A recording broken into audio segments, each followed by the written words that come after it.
Imagine a man so powerful that he used the police as his personal assistants. Imagine a man who made millions of dollars by robbing people who were already criminals. This man was Razak Alanshewu, but the streets of Lagos and Ogun states knew him as Alhaji Gay. He was the Yahoo boy kryptonite. He wasn't a judge, but he decided who went to jail. He wasn't a king, but he took people's houses whenever he felt like it.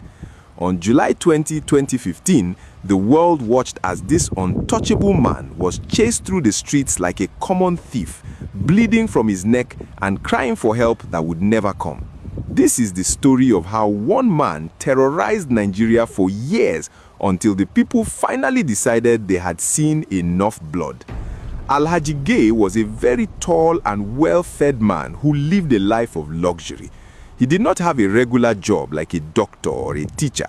Instead, his job was to find Yahoo boys, young men who used the internet to trick people in the USA and the UK out of their money.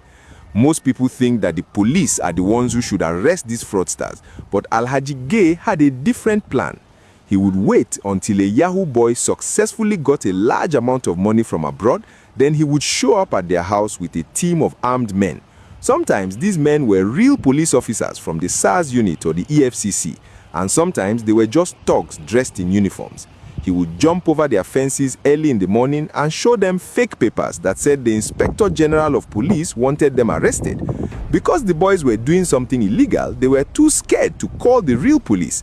They would give Alhaji Gay 80% or 90% of all the money they had just got just to stay out of jail. This made him very rich very quickly. He was like a shark that could smell blood from a mile away. He used many different ways to find out who had money. He would pay girls to go to parties and listen to what the young men were saying. He would also kidnap one Yahoo boy and beat him until he gave up the names and addresses of 5 of his friends. He was so scary that many young men ran away from Nigeria to countries like Malaysia, South Africa, and Kenya just to get away from him. But even then, they were not safe.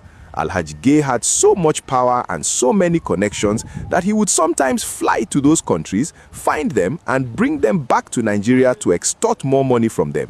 He didn't care about the law because he was using his stolen money to pay off top police officers. Whenever he got into trouble, he would just pay a bribe and be back on the street the next day to continue his business. He did not stop at just taking money from fraudsters. He eventually became a bully to everyone in his community in Alagbado.